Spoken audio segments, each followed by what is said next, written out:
Mika, Okay. I'm wondering what, after thinking about it for a day, you think about what Huckabee said. Well, we had a pretty strong reaction here on the set. I think the Republican candidates who won't denounce this, but sit there denouncing Trump, are cowards. And that's a harsh thing to say. So who's in that I'm Jeb condemned the comments. Not Scott Walker Jeb. condemned Scott the Walker comments. didn't really. He didn't go there. Well, he didn't. Come on, guys. Come on, guys. Listen to what he said. My initial reaction yesterday, I have to say I was completely shocked when I hadn't seen the comments. So I saw them in real time, and I was completely shocked. Take a look. Republican presidential candidate Mike Huckabee is facing criticism for apparently comparing the nuclear deal with Iran to the Holocaust. Former Arkansas governor said in part, quote, this president's foreign policy is the most feckless in American history. It is so naive that he would trust the Iranians. By doing so, he will take the Israelis and march them. Oh, God. Okay. Into the door of the oven. I had heard about the parallel to the Holocaust. I had not read it until this moment, and I am horrified. It went on from there because so many people were astounded. All day yesterday, I was approached by people on the street about this story, really, really upset. These appalling remarks by a candidate for president. To be sure, this was not a denunciation of Barack Obama's or John Kerry's negotiating skills. It wasn't even a comparison to appeasement. Make no mistake, Mike Huckabee likened President Obama and John Kerry cutting a diplomatic agreement with Iran to Adolf Hitler's systematic murder machine, lumping them with war criminals and their extermination plan for millions of people. This is how the reaction went on later in the show as the weight of those comments sank in.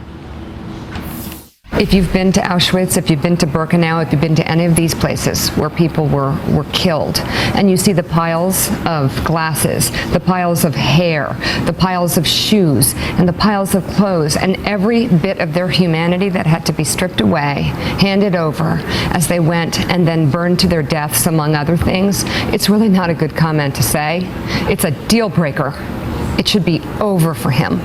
And the fact that he's doubling down, it should be double over. Truth be told, I really like Mike Huckabee. He's been a friend of the show for years. He's sat at this table many times. He's smart, witty, charming. I don't agree with everything he has to say, but I love that he's a man of deep religious convictions, or so I thought. A former Southern Baptist preacher.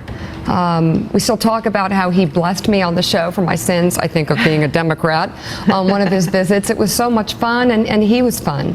And quite frankly, I do not see that Mike Huckabee in these comments. I see some sort of candidate desperate to get on the debate stage and doing anything to make that happen.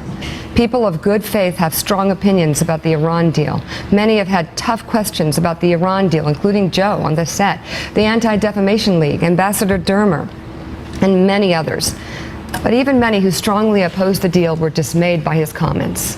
In 1933, think about this, Europe's Jewish population was over 9 million. 12 years later, the Nazi death machine had killed nearly 2 out of 3, alongside hundreds of thousands of others who they choked with gas, tortured, starved, shot, or burned. All deaths that took place away from the battlefields of World War II.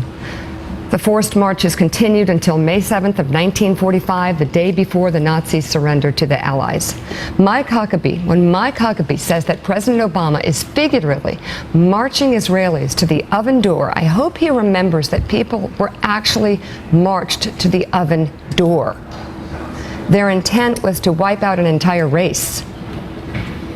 The comparison is certainly unfit for a preacher or a presidential candidate, and it is not the Mike Huckabee we know, not even close. I'm surprised, really, at how different the reaction from the Republican field has been, given their obsession with Donald Trump, given their fear from Donald Trump, their collective desire to wipe him off the face of the earth.